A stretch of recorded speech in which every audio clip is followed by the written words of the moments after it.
What is going on, everyone? Welcome back to the Full 90. Today, it is an exciting day because we are doing our Week 25 predictions. And before I get into that, I want to give a massive shout out to all of you for 3,000 subscribers on the channel. That is just super cool. Obviously, we've got a lot of cool videos coming up. The Champions League is soon going to be coming back, so that is super duper exciting. And I want to give a special shout out to Man Short Official for leaving his predictions on the previous video, obviously to be featured in this video. If you want to get featured and have a shout out in the next video, then leave your predictions for what you think is going to happen for the Week 25 games. Now, I'm actually filming this before the Week 24 games take place, so I'm not going to know the previous week results. So I'm going to also tell you a little bit about what I thought was going to happen in Week 24. Whether or not that happened, you'll know by the time you're watching this video, I think, and we'll go from there. So yeah, starting off with Week 25, we have Tottenham versus Newcastle, and I just want to say, obviously, every time people do their prediction videos, very rarely, if never, you never get someone get 10 out of 10 correct results. So a few results this week, I've gone a little bit rogue, I guess you could say. Obviously, there are certain results I just can't, look past. But, when I try and go with what you think would be the logical outcome for each game, you usually get like 6 or 7 predictions right, maybe with a couple correct scores in there for good measure. So I've gone for a few curveballs here in this week. So, it'd be interesting to see how we go. Let me know down in the comments what you think is going to happen this week, of course. So yeah, Tottenham, Newcastle either way. Now, Tottenham have been struggling a little bit. I actually predicted them last week to draw 1-1 with Watford. So how that went down, I don't actually know. Maybe they did, maybe they didn't. They should have Son Heung-min back by now because obviously South Korea got knocked out in the Asia Cup, which was definitely a surprise. But they'll be without Harry Kane, Dele Alli, and I think a few others. So it's going to be difficult for them. But at home, I think Tottenham should just be able to edge it against Newcastle. I predicted Newcastle would lose to Manchester City in Week 24 without scoring. So whether or not that happened, I'm not entirely sure. But I do expect that they will lose. I'm going with a Tottenham 2-1 win here. Just enough to beat them, but I think they are down to the bare bones of the squad at this point. Whether they did any business in the last few days of the transfer window, I don't actually know, to try and bolster their squad while they're suffering with injuries. I'm not entirely sure. Newcastle are looking decent, but I do think that Tottenham should be able to beat Newcastle here in this game. The next game is Brighton versus Watford. This could be one of my more punchy predictions, as you could say. Previous week, I had, what did I have? I had Brighton Brighton to draw against Fulham 1-1 away at Fulham, which is, all right for them. And then Watford, I had them to draw 1-1 with Tottenham away, which would be a great result for them. So both teams I had to draw 1-1 with their respective opponents. And surprisingly, I'm going to go with a Brighton win here. I don't even know if I've gone for a single Brighton win in the entirety of this channel. I genuinely don't know if that's happened, but they've been doing very well, and Watford are the type of erratic team to just randomly slip up. They could go to Brighton and win 4-0. Big teams go to Brighton and struggle to really get over the line and get the win. Some teams get upset by Brighton, especially at home, because Brighton is a tough place to go and they play very well at home, which I suppose is why I'm predicting them to beat Watford, even though you could argue Watford are a better team and perhaps in better form. So yeah, I'm going to go for a slightly rogue prediction and go Brighton to win 2-1. Like I said, Watford could go there and win 3 or 4-0. It's almost like a shock result in that sense, but it also wouldn't surprise me. But normally, I think with a game like this, I'd just sit on the fence. But I'm going to be brave. Give Brighton the home win. The next game is Burnley versus Southampton. Now, I predicted Burnley to get beaten fairly comfortably by Manchester United 3-0, and I predicted Southampton to draw 2-2 with Crystal Palace. And in this game, I'm actually going to go with Southampton as well. Another result that I haven't predicted many times on this channel. Obviously, Southampton have picked up form lately, and Burnley is still a little bit iffy at this point. Like I said, I expect them to lose to Man United. They got battered by Man City, so I'm going with a 2-1 win to Southampton. That's 3 2-1s on the bounce. I try and stay away from 2-1s, but then there's some weeks where there are like 5 or 6 2-1 results, and I think, why didn't I just go with my gut and go for that? I think I've got 5 2-1 predictions this week. Maybe it'll happen, maybe it won't. It's more the basis, I think, one team is going to win, but I also think the losing team is going to score. So on that basis, it has to be at least 2-1. So I am going to go 2-1 to Southampton against Burnley. The next game is Chelsea versus Huddersfield. I had Chelsea just beating Bournemouth away 2-1 last week, and Huddersfield just losing to Everton 1-0 last week. Now, I think the misery for Huddersfield has got to continue. Obviously, Chelsea are at home. Huddersfield, they just struggle in all aspects of the game at the moment. They're struggling to find goals. They're struggling to keep goals out. They're struggling to really get any points on the board. And I think this is going to be a standard 2-0 win to Chelsea. The next game is Crystal Palace versus Fulham. This was a tough one that I debated. Obviously, as I said before, I had Fulham drawing 1-1 with Brighton in week 24.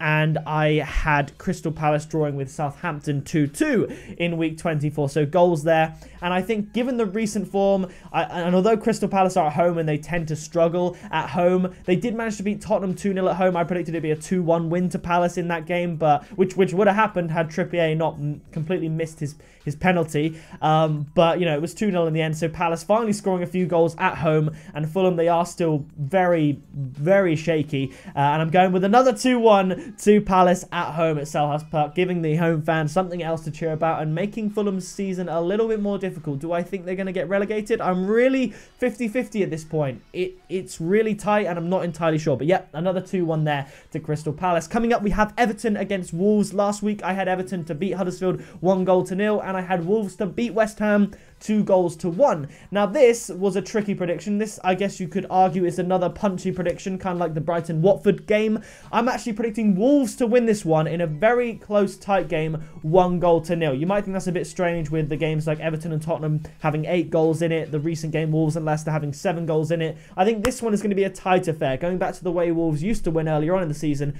just 1-0. And like I said, some people might think, you might look at that and think Everton have to win, but I'm pretty sure Wolves are ahead of Everton in the table, and they are looking better than Everton right now. I think they can keep it solid at the back, and I think they can just get the 1-0 win. This one might be very wrong, but you've got to go for those punchy predictions if maybe we can get a godly 10 out of 10 week.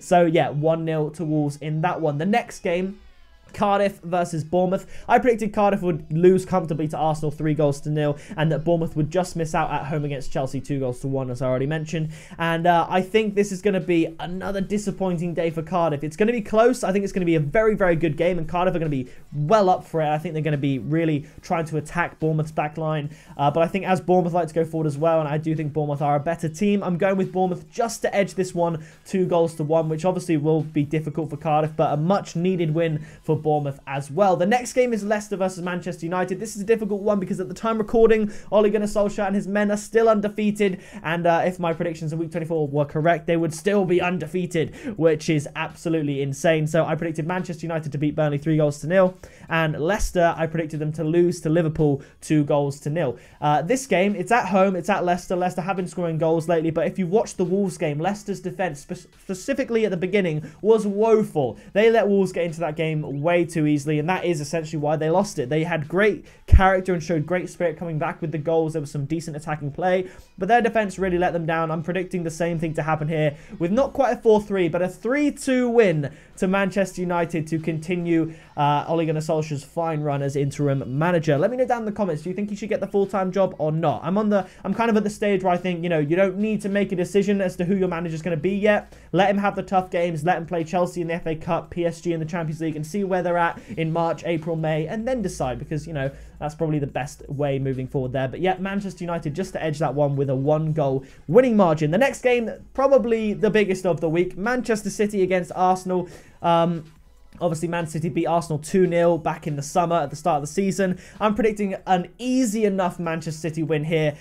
In fact, you know what? I'm going to change my prediction again on the fly. I've done this a few times, and it's not often you predict a high-table team, such as Arsenal, really, to lose so badly. I originally had 3-1 to Manchester City, but I'm just thinking about the injury crisis at Arsenal. Socrates, I think, will be out. Koscielny, I think, is injured as well, whether or not he'll be coming back. Bellerin's out for the season. Their defence is so weak, combined with Manchester City's attack, which is so strong. I see them overpowering Arsenal here. Arsenal will be good on the counter-attack. They've still got good force going forward. Torreira in the midfield, Lacazette and Aubameyang up top. I think they're looking good there. I think if Iwobi plays, he'll be, you know, useful. And I think Guendouzi's playing quite well as well. But all of these are not in the defence. I think Manchester City, I've changed it from 3-1 to 4-1. Obviously, as an Arsenal fan, it's not a great score that I'd like to get right, but a 4-1 I definitely won't complain about as far as a prediction goes. So yeah, I am going to go with Manchester City 4, Arsenal 1 at the Etihad. Really just Man City, you know, putting a lot of pressure on Liverpool. As you know, I had Arsenal to beat Cardiff 3-0, and I had Man City to beat Newcastle 2-0 the previous week. So we'll see how that goes as well. The final game is West Ham against Liverpool. I had West Ham to just lose against Wolves 2-1 in the previous week, and Liverpool to beat Leicester 2-0. 1 or 2-0. Seems like a solid result for Liverpool that they keep doing. Their defence is very good, although they have had a few injuries at the moment, which is why I think they struggled so much against Crystal Palace to hold on to the win. But I'm going with Liverpool to kind of hit West Ham on the break a little bit. It might even be 0-0 at half-time and then 2-0 at full time, because my prediction for this game is going to be 2-0 for Liverpool against West Ham. So, yeah, that is going to do it for the week 25 predictions. As I said, I don't know how week 24 went, so I'm kind of up in the air about, you know, doing videos like this, but the fixtures are coming thick and fast. So, yeah, that's what I'm thinking. We got 5 2-1s, a couple of 2-0s, a 1-0, a 3-2, and a 4-1 now. It was going to be 3-1, but now 4-1 to Manchester City, in my opinion. So that is going to do it for the week 25 predictions. If you did enjoy it, be sure to leave a like on it, subscribe today, and join the other 3,000 people that are a part of the Full 90, and hit the bell so you don't miss a single upload, because as I said, we've got some exciting uploads coming soon, especially with the Champions League returning. So that's going to do it for this video, and yeah, I'll see you in the next one very soon.